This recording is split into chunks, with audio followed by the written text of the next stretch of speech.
Mari kita bersama membuka Alkitab kita di dalam kitab Wahyu pasal yang ke-8 ayat pertama sampai ayat yang ke-5. Wahyu pasal yang ke-8 ayat yang pertama sampai ayat yang ke-5.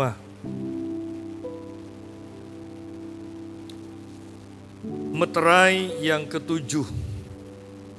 Dan ketika anak domba itu membuka meterai yang ke-7, maka sunyi senyaplah di surga, kira-kira setengah jam lamanya. Lalu aku melihat ke-7 malaikat yang berdiri di hadapan Allah, dan kepada mereka diberikan 7 sangkakala. Maka datanglah seorang malaikat lain, dan ia pergi berdiri dekat mezbah dengan sebuah pedupaan emas.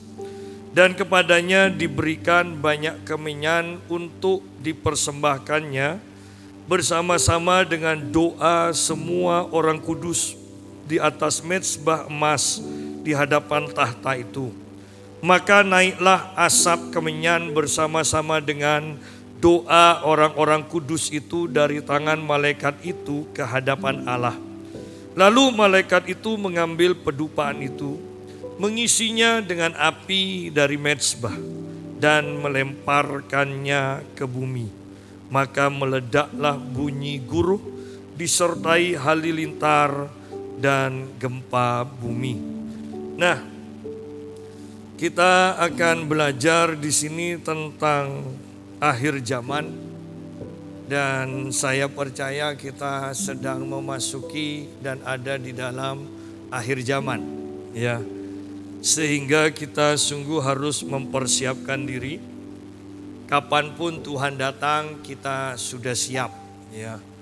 Jangan terlalu fokus kepada orang lain, kepada tindakan orang lain, atau kepada apapun juga. Tetapi biarlah kita memperhatikan diri kita, selalu siap dikoreksi oleh Roh Kudus, selalu siap untuk terus diubahkan, karena ini memang sudah akhir dari yang akhir. Nah, kita akan lihat sekarang satu persatu. Dan ketika anak domba itu membuka meterai yang ke-7, maka sunyi senyaplah di surga, kira-kira setengah jam lamanya. Jadi meterai yang ke-7 ini adalah berisi ke-7 sangkakala, ya, berisi 7 sangkakala, meterai yang ke-7.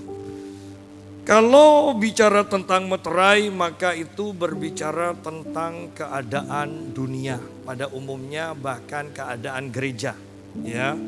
Meterai pertama tentang penyesatan, meterai yang kedua tentang peperangan, meterai yang ketiga tentang kelaparan, dan meterai yang keempat berbicara tentang kematian, meterai yang kelima tentang penganiayaan gereja, dan yang keenam berbicara tentang alam, ya, tentang matahari dan bintang-bintang dan bulan. Nah, meterai yang ke-7 itu berisi 7 sangkakala. Ini lebih bersifat khusus. Meterai yang ke-7 itu berbicara tentang apa yang akan dilakukan oleh para malaikat. Berbicara tentang doa-doa dari orang kudus yang bekerja bersama dengan para malaikat yang menyebabkan penghukuman bagi dunia. Ya. Ini sangat penting untuk kita pelajari, dan ketika banyak orang takut dengan penyesatan, dengan peperangan, dengan kelaparan, dengan kematian, ya, dengan penganiayaan, sebenarnya hal itu dianggap biasa di surga. Itu sudah ada di dalam rencana Tuhan, bahwa semuanya itu akan mendatangkan kemajuan bagi pekerjaan Injil, ya, bagi penyebaran Injil. Banyak orang yang tidak tahu, yang berpikir bahwa kemakmuran itu menyebabkan kemajuan Injil. Oh, tidak. Karena Alkitab sendiri mengatakan orang yang sungguh-sungguh mau beribadah kepada Tuhan pasti akan mengalami penganiayaan. Ya. Nah, berarti bahaya dong kalau kita selalu menang ya. Berarti kalau kita selalu menang, jangan-jangan kita bukan orang yang sungguh-sungguh beribadah. Karena orang yang sungguh-sungguh beribadah pasti yang dianiaya, bukan yang menganiaya. Ya. Nah, ayo kita lihat bahwa 7 sangkakala ini itu merupakan hal yang sangat menakutkan. Sangat menakutkan. Bahkan di sini dikatakan ayat yang pertama, dan ketika anak domba itu membuka meterai yang ke-7, perhatikan ini, maka sunyi senyaplah di surga kira-kira setengah jam lamanya. Berarti meterai ke-7 yang berisi 7 sangkakala itu sangat menakutkan. Sampai-sampai surga itu senyap kira-kira setengah jam dikatakan. Tegang, ada ketegangan. Ya. Kalau surga saja bisa senyap setengah jam, Anda bisa bayangkan dahsyatnya akan 7 sangkakala ini. Banyak orang tidak menyadari hal ini sehingga tidak mempersiapkan diri sungguh-sungguh. Mereka berpikir bahwa wah masih lama. Tetapi saya mau membawa kita semua lihat ketika meterai ke-7 akan dibuka yang isinya 7 sangkakala, bahkan surga saja sunyi senyap dikatakan. Bisa bayangkan kalau kita ini di hadapan presiden atau kaisar, raja, dan sekarang raja suruh menghadap semuanya, dan kita tahu bahwa raja ini akan sangat marah. Itu tegang itu. Dengan raja hanya melihat saja orang sudah nunduk semua, dan itu keadaan Anda bisa bayangkan Anda berada di dalam suasana seperti itu. Dan yang saya mau tekankan juga, bisa bayangkan surga yang biasanya penuh dengan sukacita dan penyembahan, penuh dengan damai sejahtera, penuh dengan keramah tamahan, sekarang sunyi senyap. Ini ada apa? Kalau dampaknya terhadap surga saja meterai yang ke-7 bisa seperti ini, adalah hal yang bodoh kalau gereja terutama atau bahkan secara umum dunia menganggap semuanya baik-baik saja. Kalau mau jujur, kita tidak tahu loh ada di meterai keberapa. Tetapi kalau kita lihat, jangan-jangan kita sudah akan sampai ke meterai yang ke-7. Penyesatan sudah banyak, peperangan sudah banyak, ya. Kelaparan banyak, kematian banyak, penganiayaan terhadap gereja. Bahkan Indonesia yang negara katanya mengagung-agungkan toleransi pun seperti ini, ya kan? Penganiayaan atas gereja di mana-mana.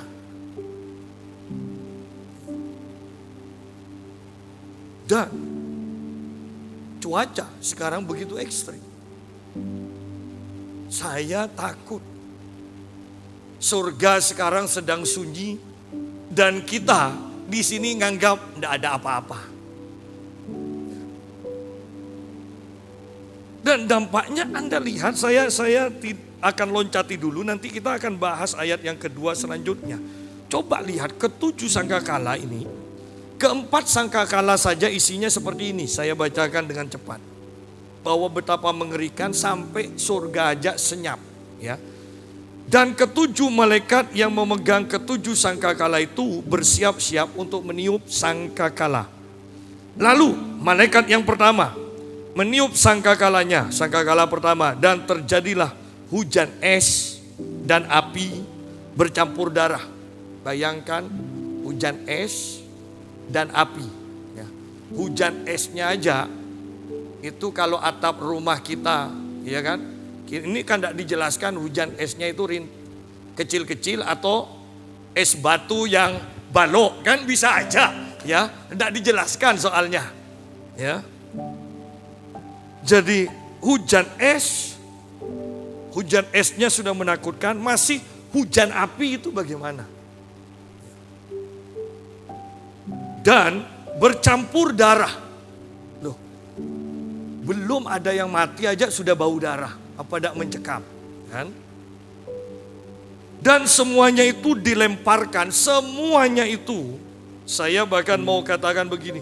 Dan semuanya itu dilemparkan bersama-sama ke bumi. Anda bisa bayangkan itu. Maka terbakarlah sepertiga dari bumi dan sepertiga dari pohon-pohon, dan hanguslah seluruh rumput-rumputan hijau. Kalau di Kalimantan terjadi kebakaran hutan, itu bahkan bukan Indonesia saja. Malaysia, Singapura pun bingung sudah. Ya, asapnya seperti itu. Bisa bayangkan sepertiga bumi kebakaran. Sepertiga loh, ini Alkitab jelas dikatakan. Ini Alkitab, ini Tuhan. Sepertiga, ya. Lalu malaikat yang kedua meniup sangkakalanya, dan ada sesuatu seperti gunung besar yang menyala-nyala oleh api dilemparkan ke dalam laut, dan sepertiga dari laut itu menjadi darah. Sepertiga dari laut itu menjadi darah. Bayangkan ikan-ikan hiu dan paus yang kena lempar ini dan mati, dan darahnya muncrat kemana-mana, ya.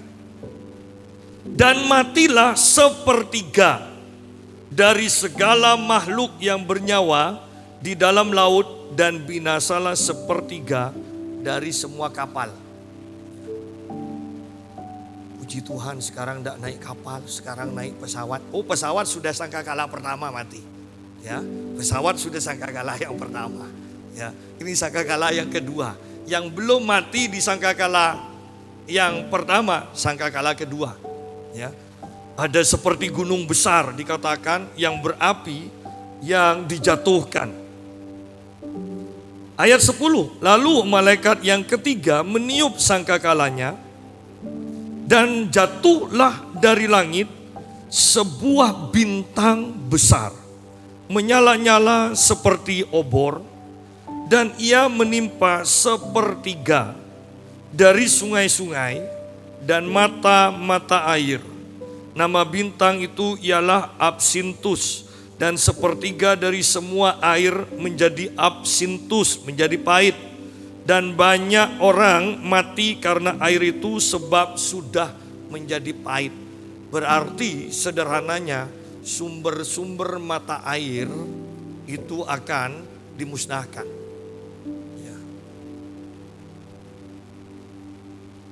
Ayat 12, lalu malaikat yang keempat meniup sangkakalanya, dan terpukullah sepertiga dari matahari, sepertiga dari bulan, dan sepertiga dari bintang-bintang, sehingga sepertiga daripadanya menjadi gelap, dan sepertiga dari siang hari tidak terang, dan demikian juga malam hari. Anda bisa bayangkan ngerinya ini. Lalu aku melihat, aku mendengar seekor burung nasar terbang di tengah langit dan berkata dengan suara nyaring, celaka, celaka, celakalah mereka yang diam di atas bumi, oleh karena bunyi sangkakala yang ketiga, sangkakala ketiga malaikat lain yang masih akan meniup sangkakala. 4 sangkakala saja sudah dahsyat. Bahkan sekarang makhluk surgawi memberikan peringatan sekarang. Celaka. Kalau istilahnya saya, bahasa saya, ini ketiga yang jauh lebih dahsyat dari yang keempat. ini akan datang. Itu sangat mengerikan.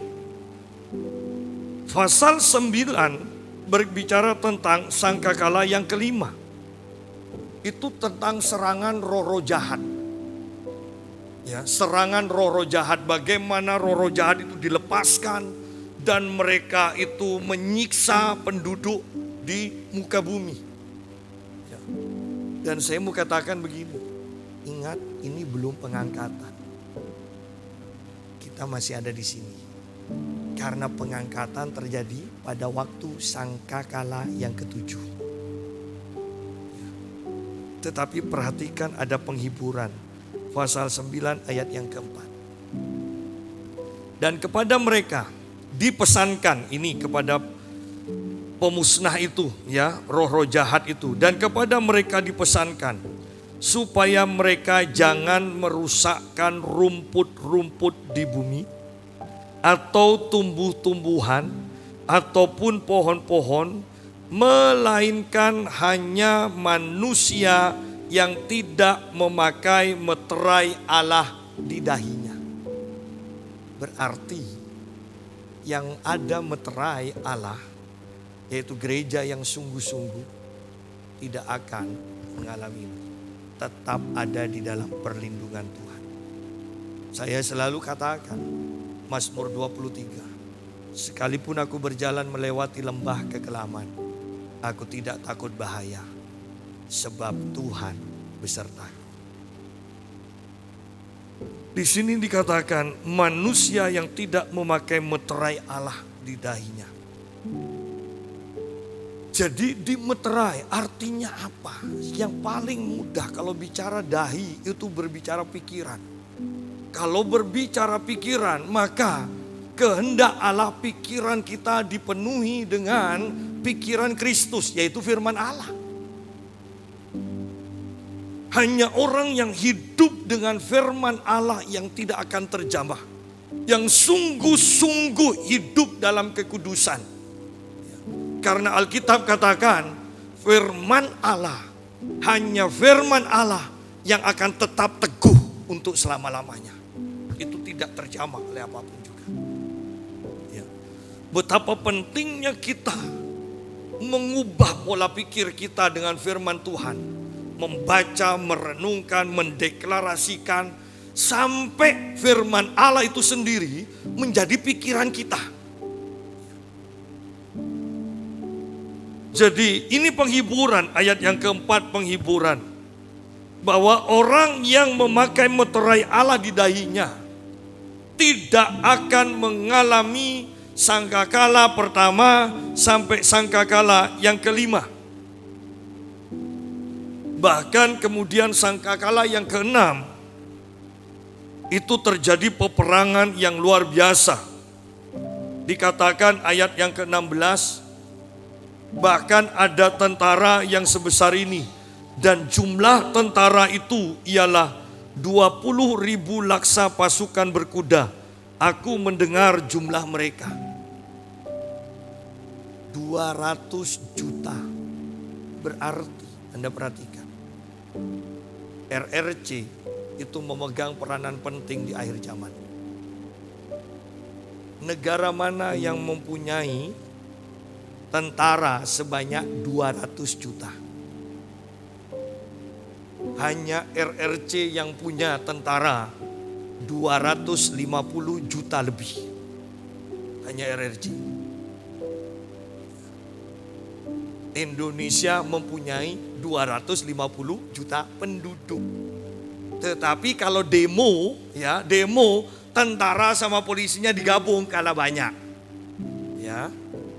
Berarti sedikit sekali. Nah, yang disebut di dalam ayat yang ke-16 ini adalah kekuatan tentara satu negara, di mana nanti Sungai Efrat itu akan dibendung. Di sini istilahnya dikeringkan. Sekarang Sungai Efrat itu sudah ada bendungannya. Asal ditutup maka Sungai Efrat itu akan jadi kering. Dan 200 juta orang ini akan berjalan melewati Sungai Efrat yang sudah dikeringkan itu. Untuk masuk nantinya terjadi peperangan di Timur Tengah yang sangat dahsyat. Ya. Dan bukankah semuanya sudah dipersiapkan? Kalau kita perhatikan keadaan dunia, semuanya sudah siap kok. Tinggal ini kembali kepada pasal 8. Kira-kira di surga sekarang sudah sunyi atau belum? Kalau belum sunyi berarti masih agak aman sebentar. Tetapi kalau sudah sunyi,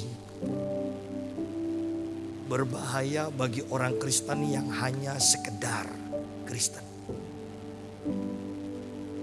Saya selalu katakan, karena nanti kita akan juga masuk kepada dua saksi. Dua saksi itu berbicara tentang dua hamba Allah yang menjadi saksi Allah, yang saya percaya juga menggambarkan juga kehidupan orang Kristen. Selama tugasnya belum selesai, tidak ada orang jahat yang bisa menjamah mereka. Saya mau katakan, selama tugas kita dari Tuhan belum selesai dan kita sedang menjalankan itu, maka kita ada dalam perlindungan Tuhan. Ya. Banyak orang yang sekarang tidak sadar ini loh yang sedang terjadi. Ya. Banyak yang tidak sadar. Sehingga orang-orang meninggalkan pelayanan, kawin sama orang-orang yang tidak seiman. Kenapa? Mereka tidak sadar bahwa tiba-tiba dampak dari surga yang sunyi sebentar ini akan mengubahkan segalanya. Itu yang terjadi. Ayat yang kedua dari pasal yang ke-8. Lalu aku melihat ketujuh malaikat yang berdiri di hadapan Allah, dan kepada mereka diberikan 7 sangkakala. Nah, lihat di sini. Surga senyap selama kira-kira setengah jam. Setelah itu pembagian tugas. Sangkakala diberikan kepada 7 malaikat untuk ditiup. Tetapi lihat di sini peranan gereja yang sangat luar biasa. Maka datanglah seorang malaikat lain. Jadi bukan dari ketujuh malaikat yang akan meniup sangkakala. Datanglah seorang malaikat lain dan ia pergi berdiri dekat mezbah dengan sebuah pedupaan emas, dan kepadanya diberikan banyak kemenyan untuk dipersembahkannya bersama-sama dengan doa semua orang kudus di atas mezbah emas di hadapan tahta itu. Lihat bahwa pada akhirnya kembali peranan doa di akhir zaman itu sangat penting. Peranan doa itu sangat penting. Kemarin ada orang dari Surabaya yang nelpon saya dan dia berseru tentang ekonominya segala macam. Ya, dan saya hanya memberi nasihat begini. Sudah bukan zamannya lagi jemaat itu minta dan ngejar-ngejar hamba Tuhan untuk minta didoakan. Sekarang ini zamannya jemaat hidup dengan firman. Oleh karena itu saya juga katakan kepada orang tersebut, Pak, gereja sekarang, pendeta itu bukan zamannya lagi melayani jemaat. Sekarang itu pendeta memperlengkapi jemaat. Dia kaget dengan pernyataan saya. Kenapa? Karena pada akhirnya di akhir zaman ini, semua orang akan bergerak masing-masing dengan kekuatannya sendiri. Baik kekuatan jasmani maupun kekuatan rohani. Kenapa? Karena setiap orang di akhir zaman akan mempunyai masalahnya sendiri. Sehingga hanya orang yang siap, yang mampu mengatasi itu semua. Ngeri kalau kita belum mempersiapkan manusia, roh kita sedemikian rupa. Ya. Anda bisa bayangkan, Anda punya tabungan banyak dan Anda berkatakan, aman Pak, tabungan saya ada di Swiss. Loh, kalau gunung besarnya jatuhnya di Swiss, ya kan? Artinya tidak ada yang aman tuh. Tidak ada yang aman. Inilah akhir zaman, di mana kita hanya bisa mengandalkan anugerah Tuhan, perlindungan Tuhan saja. Lu bencananya sedemikian rupa, mainnya sepertiga hancur, sepertiga bumi loh, bukan sepertiga rumah. Sepertiga bumi hancur, sepertiga laut hancur, sepertiga matahari itu hilang, lenyap, sepertiga bintang jatuh. Bayangkan sepertiga bintang jatuh, itu Star Wars. Ya kan?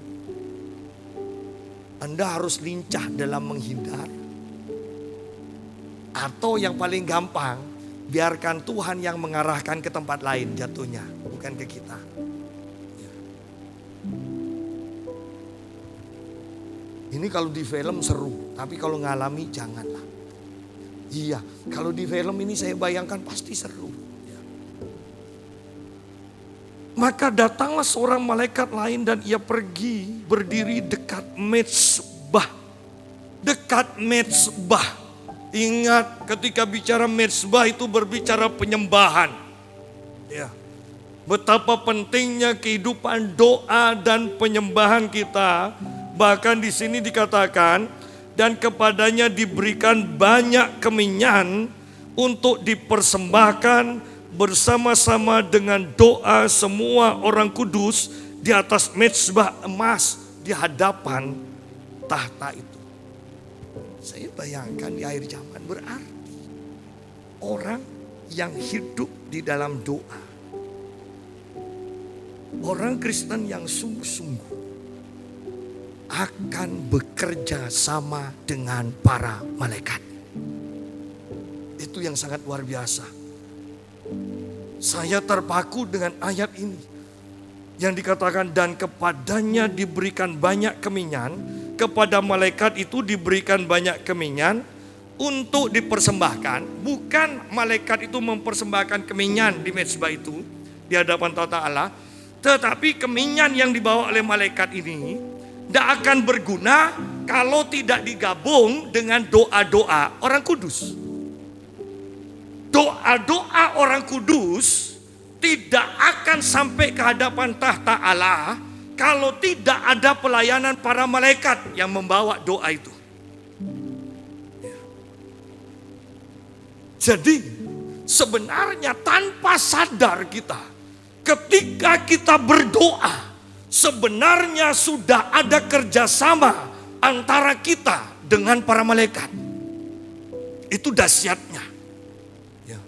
Seringkali kita ini ya, kalau kerjasama dengan orang yang lebih kaya, seneng. Dengan orang yang punya jabatan, seneng. Padahal ada hal yang luar biasa. Kerjasama dengan para malaikat. Wow. Kerjasama dengan para malaikat. Di sini kemenyan yang dibawa malaikat itu digabungkan bersama doa-doa semua orang kudus, dikatakan. Dan semuanya dipersembahkan di hadapan tahta Allah. Sehingga ayat 4 mengatakan, maka naiklah asap kemenyan bersama-sama. Asap kemenyan itu tidak sendirian. Kalau asap kemenyan yang dibawa malaikat itu hanya sendirian, tidak akan pernah membawa dampak yang dahsyat. Tidak akan sedahsyat ketika asap kemenyan itu bersama-sama dengan doa orang-orang kudus. Maka naiklah asap kemenyan bersama-sama dengan doa orang-orang kudus itu dari tangan malaikat itu ke hadapan Allah. Lihat di sini, berarti tugas para malaikat bukankah membawa doa-doa kita dibawa ke hadapan tahta Allah.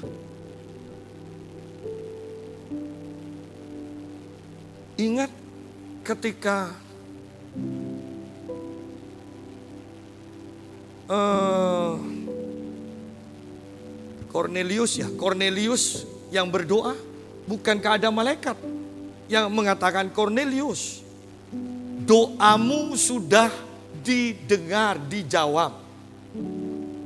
Dan Tuhan utus malaikat, berarti yang membawa doa dari Cornelius itu ke hadapan Tuhan juga malaikat. Kita lihat dulu sebentar Kisah Para Rasul pasal yang ke-12, ayat yang ke-5 mulai.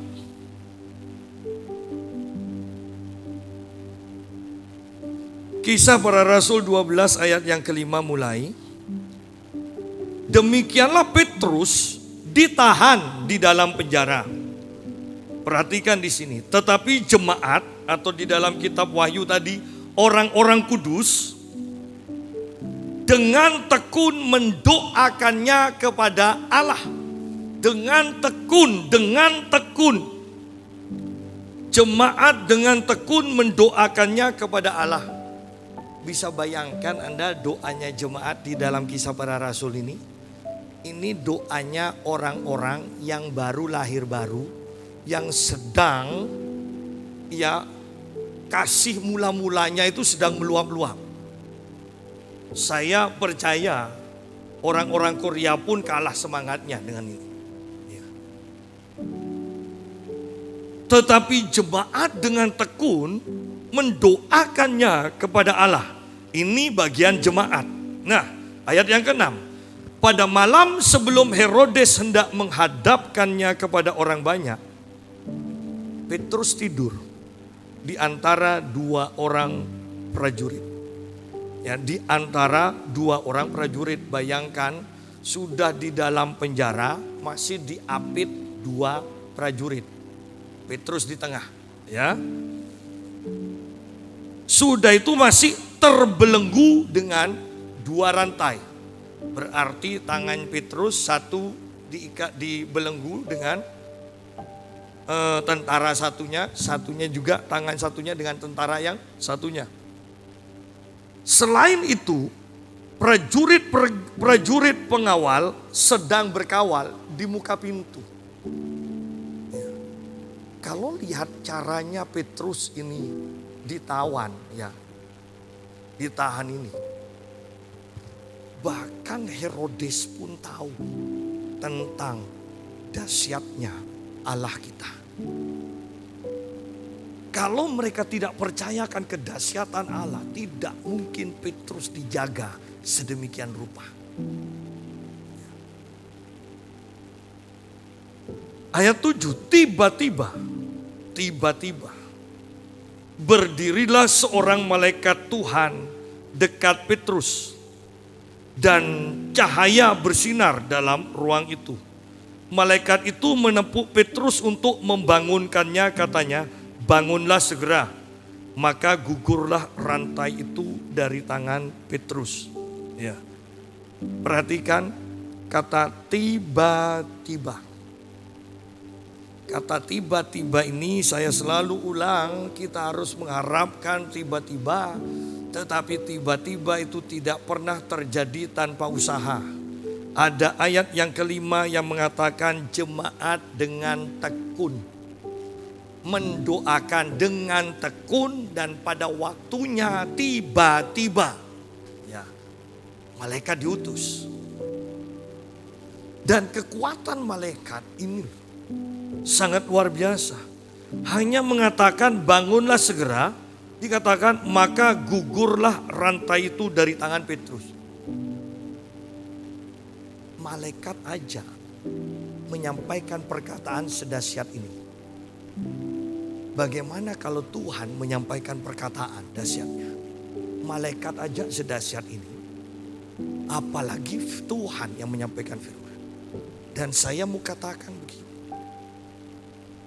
Dan firman itu juga dipercayakan kepada kita. Bisa bayangkan bahwa ketika firman itu dikeluarkan dari mulut kita, ada kedahsyatan yang sama yang akan terjadi sesuai dengan firman yang kita ucapkan. Ketika Yesus mengatakan sembuhlah, Saya percaya rencana Tuhan adalah supaya kita juga mengucapkan kata-kata itu kepada orang yang sakit, sembuhlah.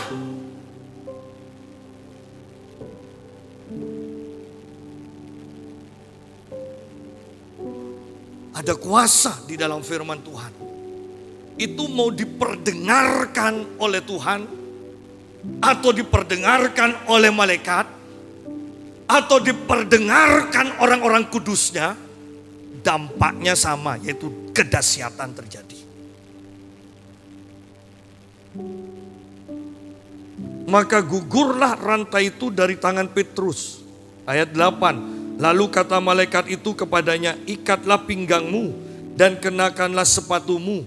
Ia pun berbuat demikian. Lalu malaikat itu berkata kepadanya, kenakanlah jubahmu dan ikutlah aku. Lalu ia mengikuti malaikat itu keluar dan ia tidak tahu bahwa apa yang dilakukan malaikat itu sungguh-sungguh terjadi. Sangkanya ia melihat suatu penglihatan. Catat kata-kata ini, bahwa yang terjadi itu sungguh-sungguh terjadi. Bahwa doa orang kudus akan menggerakkan pelayanan para malaikat, dan kerjasama ini sungguh-sungguh terjadi. Kerjasama antara orang kudus dan para malaikat itu sungguh-sungguh terjadi. Bukan hanya hayalan, bukan hanya harapan. Itu sungguh-sungguh terjadi. Di akhir zaman ini, saya mau deklarasikan, jemaat GPPS juga akan bekerja sama dengan para malaikat, dan itu sungguh-sungguh terjadi. Bahkan Petrus yang besok harus dipenggal, hanya waktunya kurang sedikit saja. Tidak ada yang mustahil bagi pertolongan Tuhan. Petrus dibebaskan. Ayat 10, setelah mereka melalui tempat kawal pertama, lihat di sini, dan tempat kawal kedua, sudah dipenjara, sudah didampingi, ya, ada penjaga pintunya, masih ada tempat pengawalan pertama dilewati, kawalan kedua juga dilewati. Sampailah mereka ke pintu gerbang besi yang menuju ke kota. Pintu itu terbuka dengan sendirinya bagi mereka. Sesudah tiba di luar, mereka berjalan sampai ke ujung jalan, dan tibalah malaikat itu meninggalkan Petrus.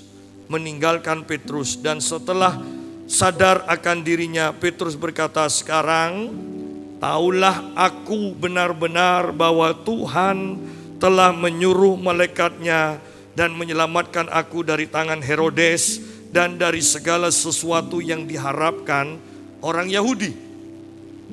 Dan setelah berpikir sebentar, pergilah ia ke rumah Maria ibu Yohanes yang disebut juga Markus. Di situ banyak orang berkumpul dan berdoa. Berdoa apa? Mendoakan Petrus. Lucu ya, orang Kristen tuh lucu. Bahkan mereka terhadap hal-hal yang tidak dipercayai aja mereka doa. Buktinya mereka tidak percaya. Ketika Petrus datang kepada mereka, mereka tidak percaya bahwa itu Petrus. Padahal yang mendoakan supaya Petrus datang itu mereka, ya kan? Istilahnya kan supaya Petrus datang. Bebaskan, mereka tidak percaya. Saya mau katakan begini, bagus Anda mentaati walaupun Anda tidak mengerti dan tidak terlalu mempercayai. Suruh doa ya tetap doa. Tetapi saya mau katakan bahwa apa yang kau doakan itu pasti terjadi. Mau katakan, apa yang engkau doakan itu pasti terjadi. Bahkan dalam kemurahan Tuhan, iman yang tidak sampai aja Tuhan sempurnakan. Ini kalau bukan Tuhan yang sempurnakan, tidak mungkin. Tuhan yang menyempurnakan. Saya mau katakan kepada jemaat, Tuhan akan menyempurnakan iman kita. Kita ini penuh kelemahan. Bahkan seringkali kita mengatakan beriman padahal tidak ada iman. Atau hanya sedikit aja iman. Tetapi malam hari ini dengarkan Tuhan berkata pada kita semua. Tuhan menyempurnakan iman kita. Ini sangat mengerikan, luar biasa, sungguh-sungguh. Ada kerjasama yang kuat antara orang-orang kudus dan para malaikat.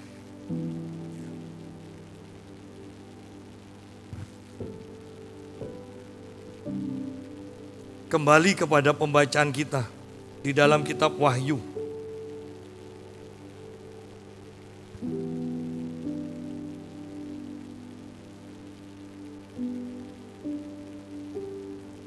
Sungguh ini waktunya kita berdoa, dan bukan hanya sekedar berdoa, tetapi berdoa dengan pengetahuan bahwa kita sedang bekerja sama dengan para malaikat. Bahkan negara kita pun sudah seperti ini. Lalu kalau kita tidak berdoa, apa jadinya negara kita?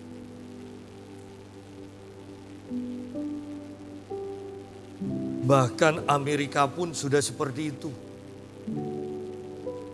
Trump yang selalu membela Israel sekarang, Joe Biden mengatakan, kami akan mengusahakan supaya mereka bisa, Israel dan Palestina bisa rekonsiliasi. Tetapi Trump membela Israel. Beda jauh. Ya, beda jauh. Bahkan baru belum memerintah, sudah Joe Biden katakan LGBTQ itu juga akan mendapatkan perlindungan yang luar biasa. Dan bisa bayangkan ini negara akan jadi apa. Oleh karena itu saya mau katakan begini, bahwa tambah ke depan perbedaan antara orang kudus yang semakin dikuduskan dan orang yang jahat, orang berdosa yang semakin berdosa akan sangat mencolok sekali. Sehingga kalau sudah mencolok berarti sangat jelas. Orang kudus akan bekerja dengan para malaikat. Orang berdosa akan bekerja sama dengan para setan. Dan kita tidak mungkin berpijak di tengahnya. Tidak mungkin, kita harus memilih. Ayat yang kelima. Lalu malaikat itu mengambil pedupaan itu, mengisinya dengan api dari mezbah. Sidang jemaat, ketika kita menyembah Tuhan, Anda harus punya keyakinan dan tahu secara pasti bahwa ada api Allah di dalam mezbah kita. Bukan hanya sekedar berdoa. Anda harus berdoa sampai api Allah itu dinyatakan. Dan dengan api ini, maka semua kotoran, semua jerami di dalam hati kita, semuanya akan dibakar, dimurnikan. Bahkan niat baik pun, ya, itu seperti emas. Ketika ketemu dengan api, maka niat baik ini yang awalnya tidak benar-benar murni, sekarang dimurnikan.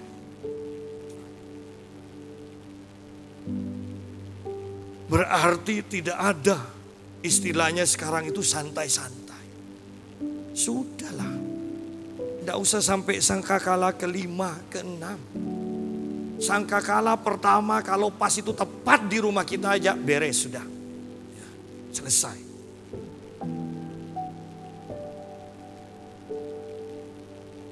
Tetapi bersyukur bahwa itu hanya akan terjadi menimpa orang-orang yang tidak ada meterai Allah di dahinya.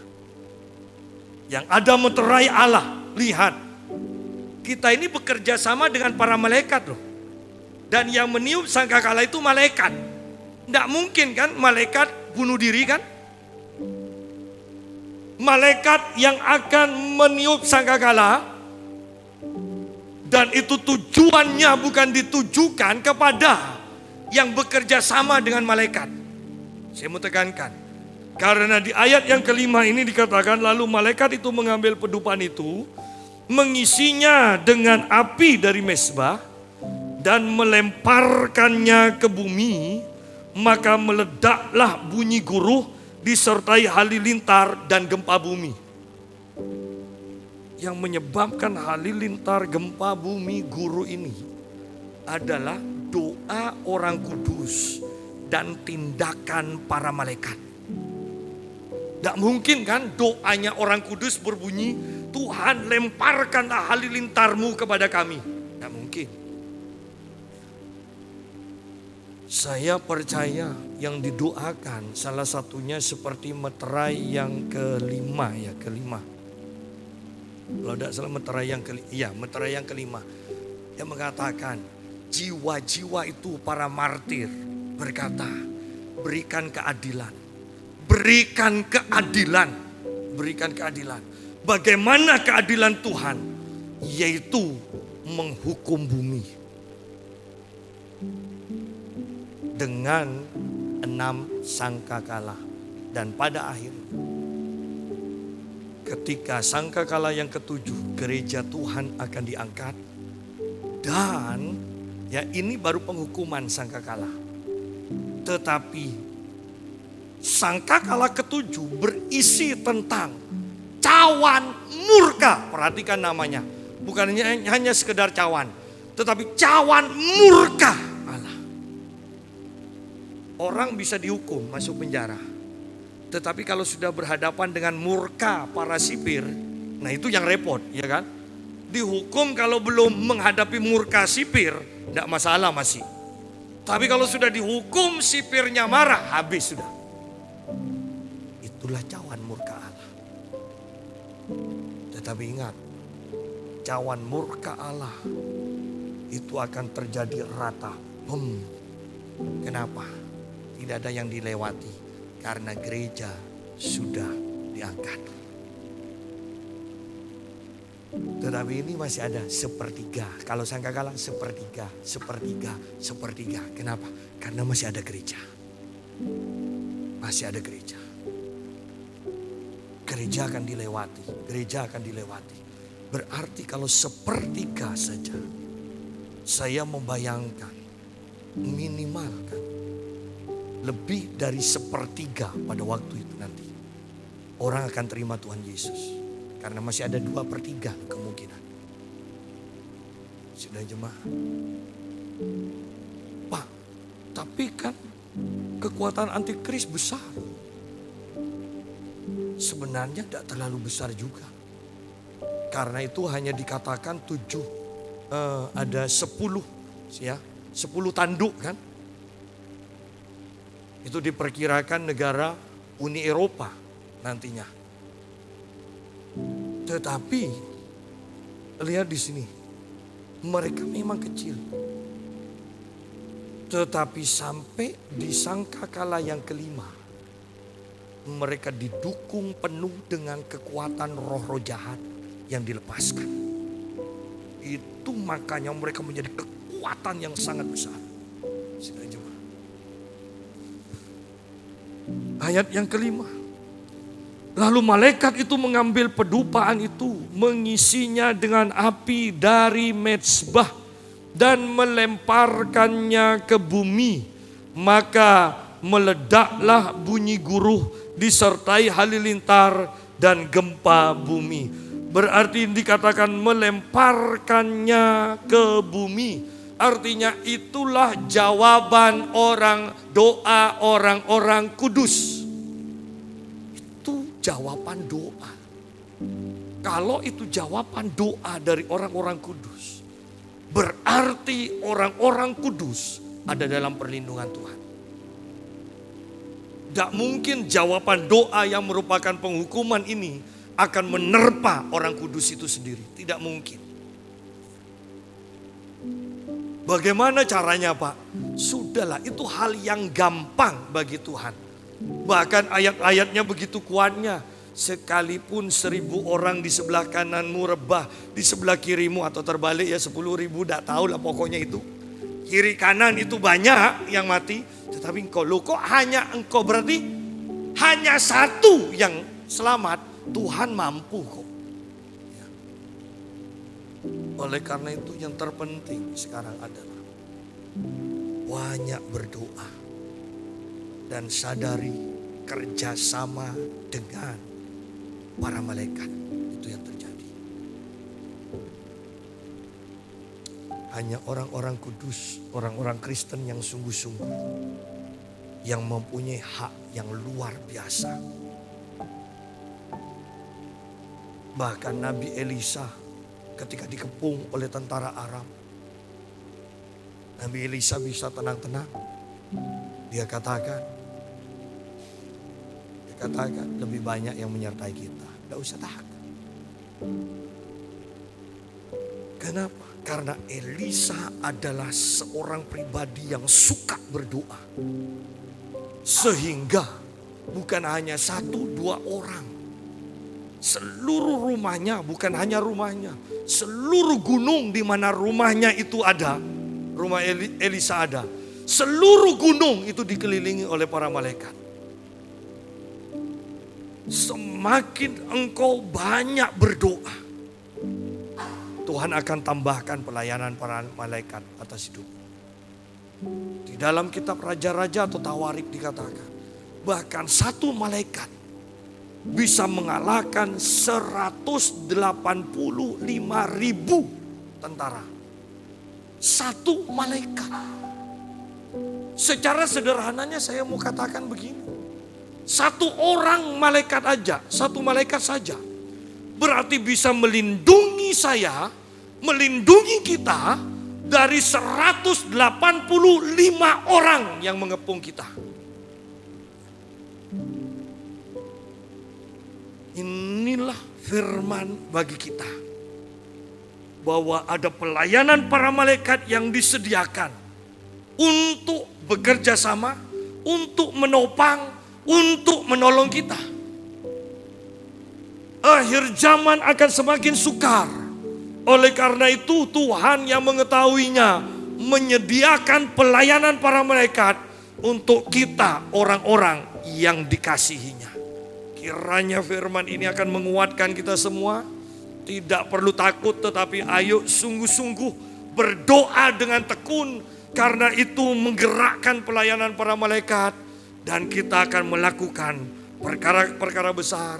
Kita akan mendapatkan perlindungan supranatural dari Tuhan. Kiranya Tuhan memberkati kita.